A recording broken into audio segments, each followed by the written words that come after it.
We've trekked in from the northeast and made rest at a cascade of outcrops on the western side of Mammon's Gulch.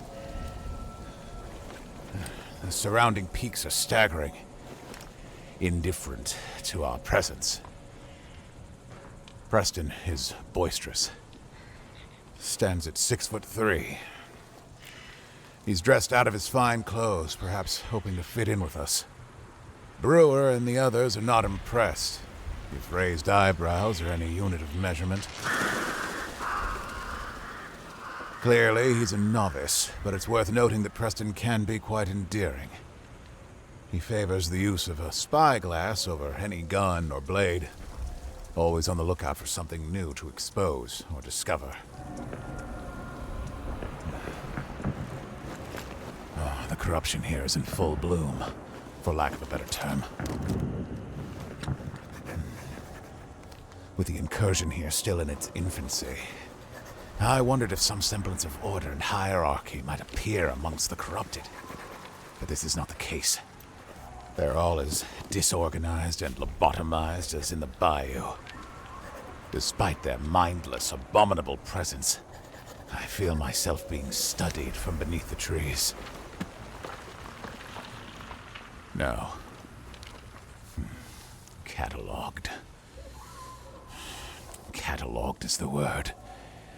Just as a blind curator navigates the dense archives of a museum and slips some small, dead thing into its perfect drawer.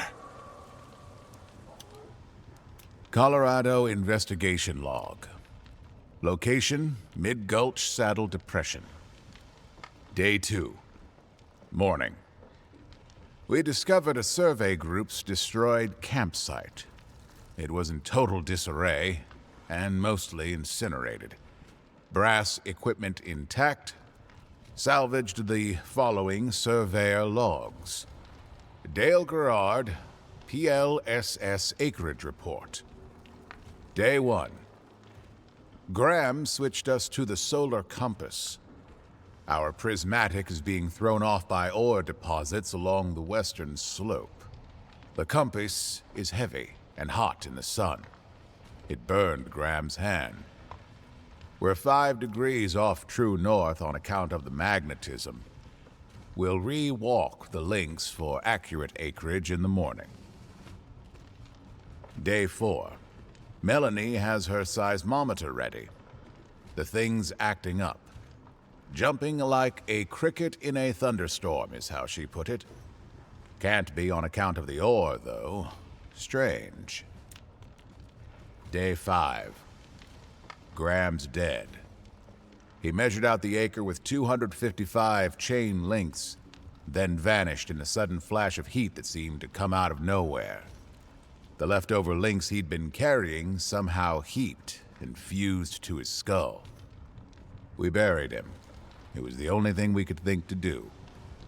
What could have done that to Graham? Poor Melanie. Just last night, when we were laughing and drinking around the campfire, she said she'd never get married, especially to Graham. So why is she sleeping all alone on that patch of scorched earth where we found his body? Melanie L.R. Seismographic readings. Reading 1 through 4, crisscross scrambles. Recalibrated, reading 4 through 9, looping circles. Recalibrated reading 10. The needle has written in cursive. Too late now. Too late now. Too late. Mammon's Gulch Field Report. Single loose sheet. 8.5 by 11 inches. Preliminary report. Wyatt Preston adores the sound of his own drawling voice. He'd talk the ears off a barn door, but barn door gave half a shit to listen. He certainly adores his home in the peaks. He leaves gold coins on tree stumps, out of either superstition or respect. The expedition to Colorado demonstrated Mr. Preston's resources beyond all else. Fine china on the train, cigars from some country I can't pronounce proper. He had a massive leech in a gold cage as a pet. I wanted to ask how he managed that. There was a caged meathead in one of the cars. It seemed rude somehow. The same way it's rude to ask a magician his secrets. The researcher called Harold Black joined us as well. Preston wouldn't leave until I tracked him down. I trust Harold's word, despite his indifference to justice and order. He confided to me that Mr. Preston is doggedly pursuing ways to end the corruption. There's fresh hope in all this rot, supposedly. Preston says he wants to outfit us like a proper army, cleanse this land proper. He says that when the threat passes, he'll show us the oil fields he's so proud of. It was only after we arrived at our destination that something became clear. High and mighty are the words we've swapped, pretending we dispelled the plague of New Orleans. The truth is that we just shoved it down one gutter, only for its head to pop out another. And with it has come leftover filth we failed to purge in the bayou, clinging to its heels. Demented hunters are here too. This morning, a little group of them sent up hellfire that brushed the sky. I just hope that Preston understands what he's dealing with out here. Understands how easily it could all fall to pieces. Phoebe Brewer. Journey to My Descendants. Author, Snare. Handwritten journal 8 by 8 inches. Preston has brought law dogs with him. They are promised wealth and station. When our adoptive father saw what had happened here, he called for aid. Only we came. But in the end, all it took was money. All it ever takes is money. I have seen our enemy up close. I have seen the scars across Marshal Brewer's cheek in the center of my sights. She and her troop were wise to cover their tracks, but they did so with the skill of a child hiding from a bear, leaving a trail of grunts anywhere they went. Their killing is sloppy and savage. Buckshot reminds me to tread careful. I can spit on their skills all I like, but it is their confidence we must track. The law dogs do not need to be smart. They could kill us with a storm of bullets without a second thought. There are many kinds of storms here now. Come evening, there was thunder, yet the sky remained clear. Dust in a strange glow rose over the low eastern range across the way. Hell came upon us in an instant, when the source of the ruckus finally came into view. A herd of horses galloping, on fire. Flames flickered from their sunset hides, licked their heels. Their manes sparked in a way only death could see as pretty. We cannot outrun this nightmarish corruption, or the things it brings with it, along with the presence of the law dogs. What option does that leave us?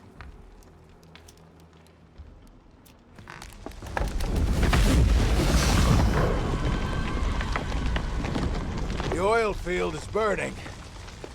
It was set ablaze just as we came upon it. Preston has sent off Brewer to the north. He thinks this could be the work of bandits, or other such greedy, bitter minds.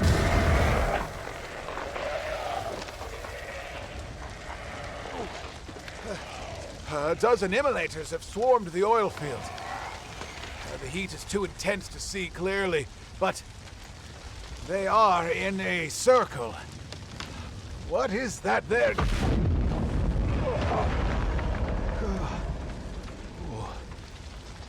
Preston's oil burns differently. It seethes with the rage of things hidden in the earth, brought to light.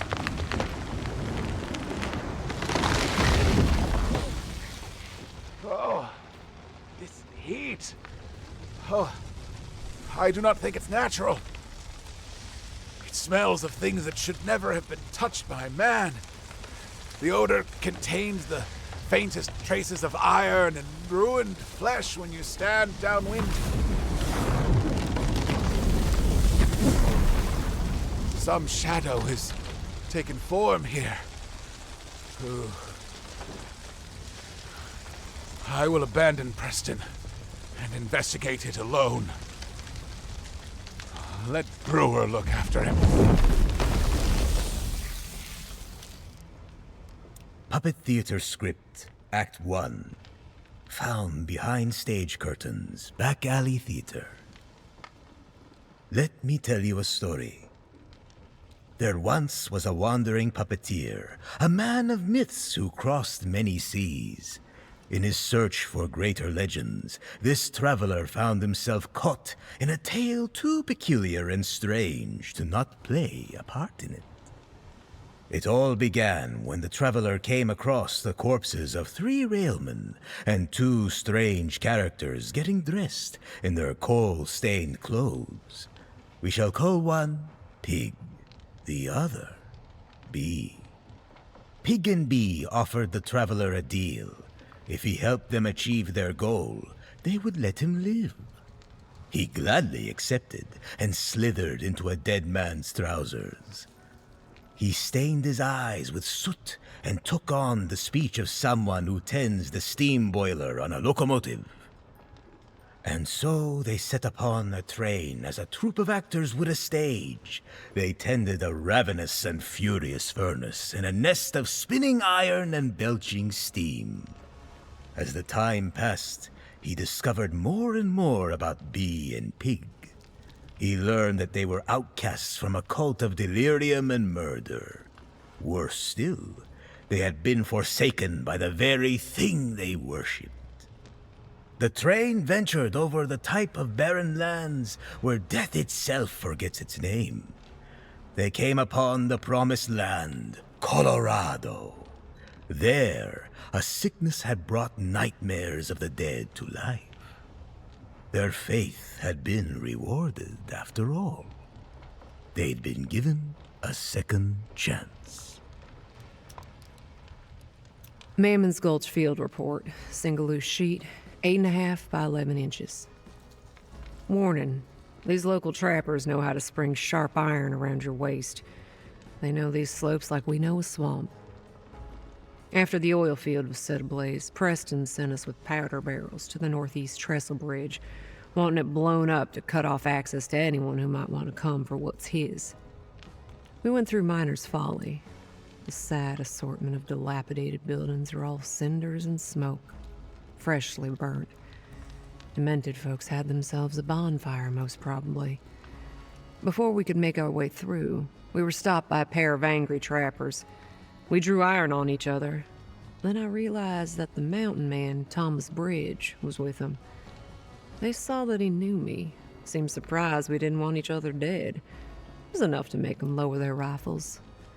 In the end, we came to a bit of an agreement. We'll stay out of these trappers' more treasure territory if they help us in the fight against the corruption of this land. We went our separate ways, but I couldn't help but look over my shoulder on the way out. I didn't trust the female trapper. Could practically feel the sear of her death wish glare on my back. Once that was taken care of, we had the business of the tracks to finish out, Preston's orders. The explosion was quaint, but enough to send the rails crashing down. Between the oil field and the town, Mammon's Gulch is falling. Can't quite say yet whether it's into our hands or into the fires, but one thing is for certain. Preston's money doesn't impress death. Not even a little bit. Phoebe Brewer. Bait locations and conservation. Leather-bound journal, 3 by 4 inches. Friday, found 2 sets of tracks. First set, boot prints from the north. Running, fumbled. Crawled over the dam into the beaver lodge. Sense of fear, piss, oil used for rock splitters. Second set, came north, veered south. Lumbering steps, still hot, burned everything they touched. Sense of tar, iron, overcooked meat. Saturday, we followed both sets of tracks back to Greystone Pit. Found another hunter ripped in half. Lower half was smeared over a granite wall, then left in a kneeling position on the ground. Upper half was shoved into a ceiling crack above the rest. The smell is different, heavy with sage. Must be the work of a different creature entirely. Found a note and payment in a pack nearby. I'm sorry to send you to the pit with so little information. Our superstitions and rituals have become too dangerous. I don't know what Boss has done. He won't talk about it. I hope these cases of ammunition are enough to fix the current predicament. The sage bundles are for burning. May they keep you safe. Stalk quiet and brave down there. Signed, Delacroix. We circled up to the top of the pit. Found some hunter tending to a mountain bluebird. It was burned, sopped in oil, with just one wing left. He sketched it, then crushed its skull clean. We approached him, offered the note. Delacroix is a foundry man. He seemed half honorable, at least. We told this hunter, Harold, that we've heard screams coming from Kingfisher Foundry for ages. It's haunted. Cursed. We won't go near it. Harold sprung right for it. He's an animal hungry enough to lose a leg for a scrap of meat. Kingfisher Foundry Log, Mammon's Gulch. Comments, Harold Black. Original author, Delacroix. Oil Reinvigoration Ritual Number 14. Observer Delacroix. Changelog. Iron plug casings have been strengthened to better bear the forces. Subjects are compressed and forged from the neck down, and only after being fed tokens. Convince the boss this was more humane. Ingesting the bounties puts them into a trance.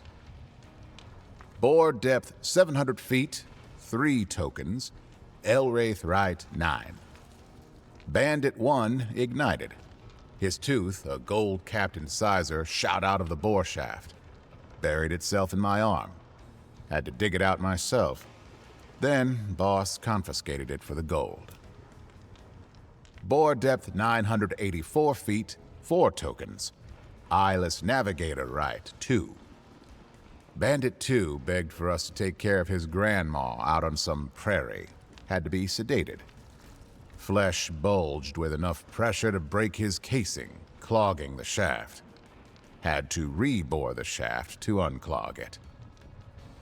Bore depth 0 feet, 0 tokens. God's Grace. Bandit 3 convinced me over. He had a PLSS contract from the government on him. Last 2 subjects weren't bandits either.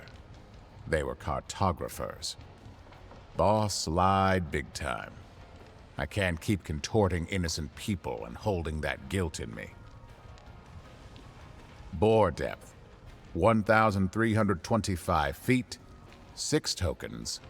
Finch's Lullaby Right 1. I won't abide threats and slander. I relieved Delacroix of his station by feeding him the final tokens before encasing him in the plug. His casing struck brimstone. The reinvigoration worked at last. It turned the clay into treasure. Oil spewed out every derrick, but something crawled back out. Dripping lava. It's a miracle the oil pools didn't catch fire. Deduced methodology. I believe subjects ingested between 3 to 6 bounty tokens each. Rituals were performed. Subjects were contorted into iron plugs which were dropped down boreholes of various depths. Seems as though spontaneous combustion and physiological metamorphosis resulted. I'm unsure as to what crawled back out the bore shaft. Could it be the same thing that set fire outside the foundry and then stalked me through the tall firs? Puppet Theater Script, Act 2, found behind stage curtains, back alley theater. Bee and pig reveled in this devastated land. Cold machines ripped precious ores from the soil.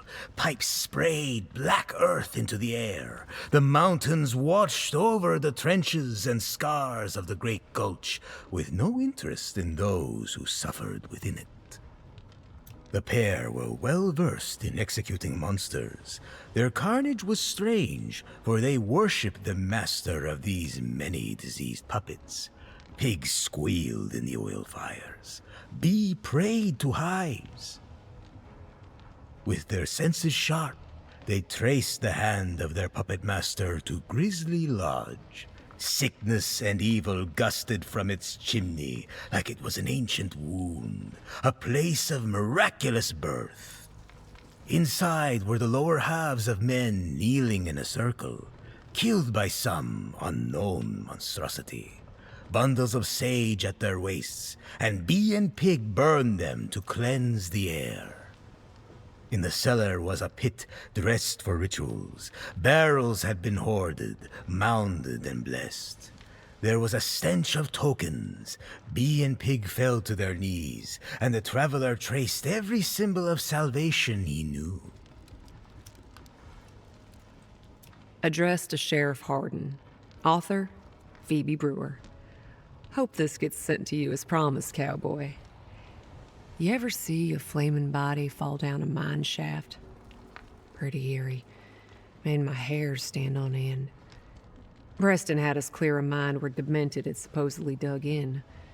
We didn't find any. Just some puppets in a tent. How did those assholes get up here in the first place? Then there was this roar that almost caved in the tunnel. Preston said it was the oil reservoir shifting. He used fancy rockhound terms for roar. But that didn't explain the flaming body that suddenly fell from the pit entrance above us. Preston said that kind of thing happens all the time. Mine workers get sad and try to bring light to the darkest parts of the world. Can't say I relate to that. We spent the night down there, and I took it as another opportunity to case Wyatt Preston up, down, and sideways. Preston isn't through and through evil, from what I've seen so far. He's the kind of boy who stole his daddy's gun to shoot anthills. Trick with him is, you let him talk on long enough, he starts to let stuff slip. Preston has friends with even more gold in their pockets, turns out.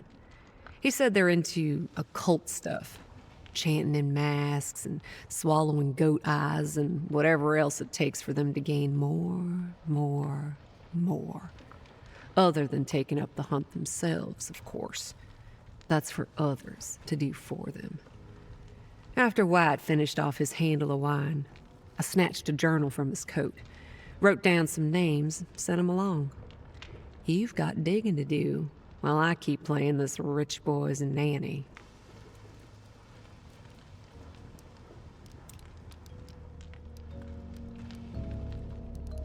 Puppet Theater Script, Act 3, found behind stage curtains, back alley theater. The odsome trio tracked whatever was birthed from that haunted fireplace. Pig crawled on all fours, sniffing footprints and blood. Bee held amber to the moonlight and traced the paths it revealed. In the thick of night, they found not a creature in the woods, but rather a man of words and sketches, a researcher. Pig held a blade to the man's throat, but the traveler was intrigued by the dear word worm. An idea was born, something unexpected but exhilarating. With quick deception and wit, the traveler bound the man as he would a most precious puppet.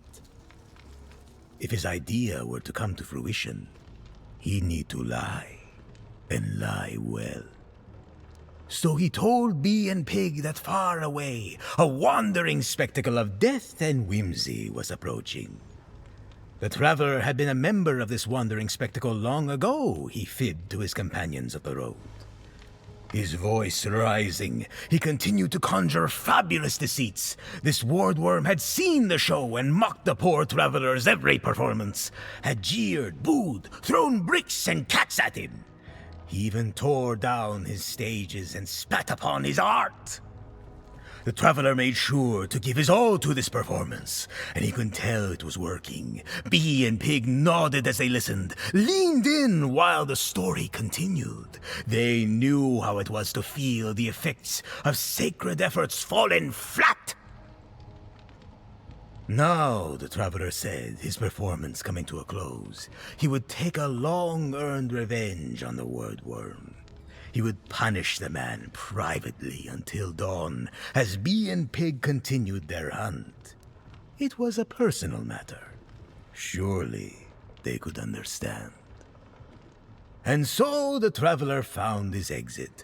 Bee and Pig applauded his demented hunger before setting off to hunt more lies and legends and things that should not have been born.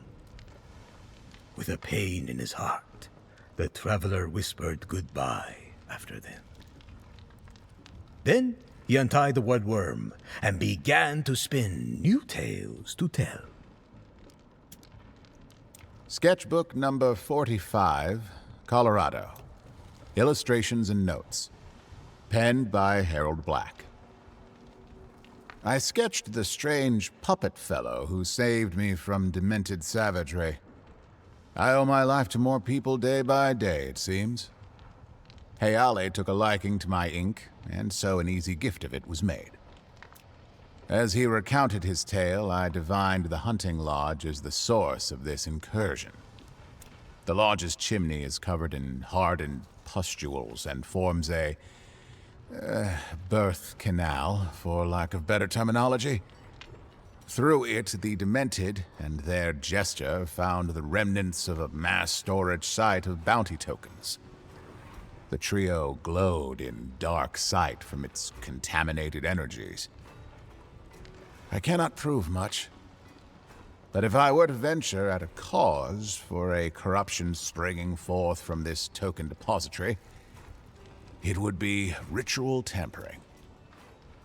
We were no strangers to occult experimentation in the bayou. We recognized it here. It was as brutal and barbaric as always. I was wrong about Preston. My theory: he released token energy deep underground, awoke the corruption in Mammon's Gulch. Intense heat and fire were either a catalyst or byproduct of its awakening, possibly involving what became of the Foundry Man, Delacroix. Victims include the 3 PLSS surveyors from the destroyed campsite we discovered before. As Preston seeks to pry dark secrets of the Earth, I will pry the secrets out of him. Journey to My Descendants. Author, Snare. Handwritten journal, 8 by 8 inches. We watched from afar as Harold laid a single bear trap in front of a finely carved chair. It was not hidden well, but the animal it would catch was not crafty enough to notice. Tea boiled over the fire, and he shot a flare into the dark. Preston came up the slope and took the nicest seat for himself. Iron snapped to his leg. His screams called Brewer over right away. I clung close to the shadows with buckshot as we listened. Harold wove together a tale of people stuffed with bounties and dropped into oil. He gave locations of demented rituals and summoning sites. While he was speaking, I watched Preston. He had the look of a lapdog who had wandered off into the woods. We stepped up to the campfire and sidled up to Harold. The scars in Brewer's face met the scars in mine. She would stay calm in our territory, according to our agreement. Buckshot told them that some tracks we found were filled with fire. Others led to severed bodies and witchcraft madness. Terror not seen in Louisiana was here, and it grew from Preston's properties. Brewer did not pause long. She took her gun off Harold and set it to Preston. The man did not beg for his life. That is the confidence money gives you. Preston threatened to end the bounty system. Hunters follow gold above all else, he said. Corruption could spark again in the bayou, spread from Colorado, and we would fail. He proposed a trade. Information for his life. Locations of more bounty token graveyards. Industry barons obsessed with the sculptor. New inoculations. Magics deeper than Darksight. Old eyes awakening in forgotten parts of the world. The deal was made. It would be our gulch. He would leave Colorado and we would take his fortunes and cleanse his mess. We would take his gold and build with it a trap for all who might come after, telling us how to live and how we would be allowed to die. Tortured Peaks, excerpt. Rejected Dime novel, July 1897. Author, Jasper Priest. Blasted was the landscape of the high West Peaks, where men broke teeth on boulders for just a glimpse of gold. They bored into the earth and burrowed tunnels. They stole the river's soul with water wheels and severed trees for joy and industry. Blood and money tasted the same on their tongues. No amount of either could calm their greed. Among these men, a fool sought out long-dead secrets of the world. He believed some truth lurked in lakes of oil and the mountains' many treasures. He believed the truth whispered to him from precious veins of ore, from tar pits. Once his drilling began, it never ceased. Black blood gushed from derricks in celebration. His efforts drew the gaze of more fools, darker fools with darker knowledge to trade. They slit the throats of goats under full moons and bayed in tongues with lungs full of incense. Then the black wells ran dry. Whispers from the boreholes faded to silence. The fools searched for cursed treasures to extract more ichor and wealth from the mountains. He bound them to screaming victims and dropped them down into places they were not meant to go.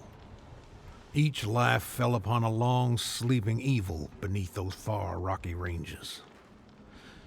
That evil awakened.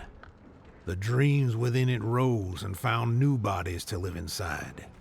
Rib cages were split open, and skin rotted to the ground. Devils took to the river as fire learned it could spread from the hearts of men. Corruption granted the fool's wish and overtook all he owned.